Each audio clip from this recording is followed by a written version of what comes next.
Quick ways to write teacher comments on student report cards or progress reports. Hey there, I'm Charlotte with Colorful Teaching for You. Thank you so much for joining me. And today I'm going to be talking about how we can incorporate report cards that are report card comments that are really helpful for our students, because it really is an art form. If you've written a report card, you know that everything has to be written in such a way that it comes across in a way that parents aren't going to be feeling like they're fighting against you, right? So even if something is not so great, you need to phrase it in a nice way. So we're going to be looking at ways to do that and what we can include in our report cards. So one of the things that we can include, or a few things that we should always include in our report cards, is academic progress, academic achievement, social and emotional growth, and general comments. So here, or general growth, sorry.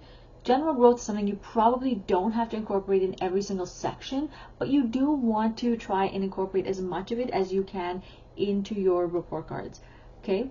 The rest of it I would incorporate in every single section if that's possible. So if your report cards are meant to be just short, I would combine the first two sections, and then I would put social and emotional growth and say general comments as separate comments.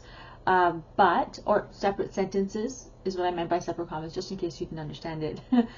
But I would attempt to do that throughout your sections, especially if you're a primary teacher or an elementary teacher and you have to write for every subject. I would put them in every single under every single subject. If you're just writing, if you're a high school teacher and writing for one subject, then go ahead and put it in that subject area. Okay, so we're going to look at how do we frame our report cards. Now, in order for you to really get the full concept of this, you're going to have to actually check the link in the description where it says full episode, because under each section I actually have phrases that you can use so that you know how to rephrase different comments. I've also got examples so that you understand what to avoid. So let's get to this. Number one is stay positive. We know that, but it's not always easy because sometimes we are very emotional, right? So what I mean by that is if you are able to use the sandwich method, you want to do that. So positive, then needs improvement, then a positive. So you could say something along the lines of, your child does a great job of helping other kids when they are feeling upset. Then you want to do a needs improvement, and here you could talk about how the child maybe is bossy and doesn't do their work in a timely way, and then you can sandwich it up by saying that they are though always ready on time to start. Now you also want to be mindful of the fact that I use the word there bossy on purpose.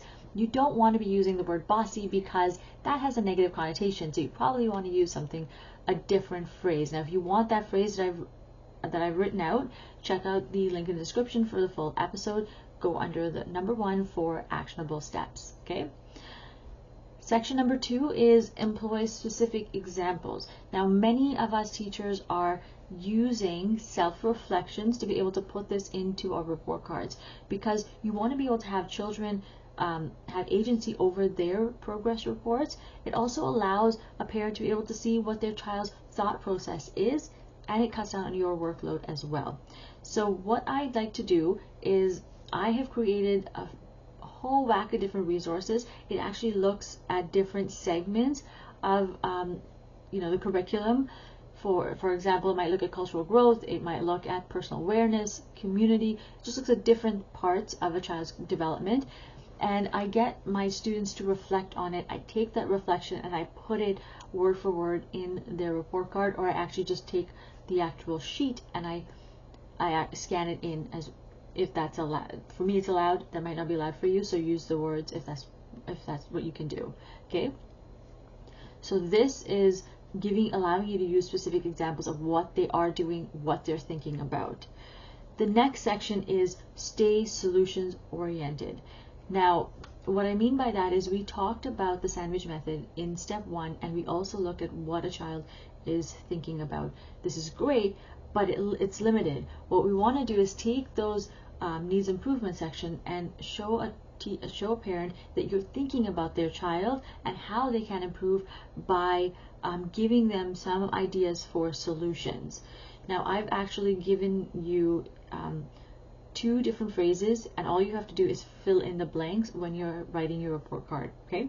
So if you go to the full episode link and you look at actionable step number 3, you will have 2 different phrases. Copy it, whichever works for you, and paste it into your report card, and then fill in the blanks there.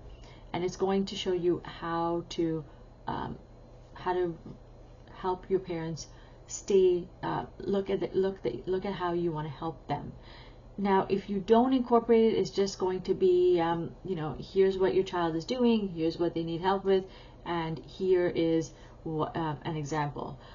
But if you take it that step further, you're going to have very little pushback from parents, because they're going to see that you are on their side, you want to help, and here is how you're going to help. Now, you don't have to do it for every single section and every single comment that you write that they need improvement on, but I would throw it into certain sections, and then I'd also take those comments and just review it or summarize it at the very bottom. Most of us have that little section where we talk about you know, is promoted to the next grade or whatever, and then you write you know, different things that they can work on, and just in point form, these are the things they need to work on. That's it.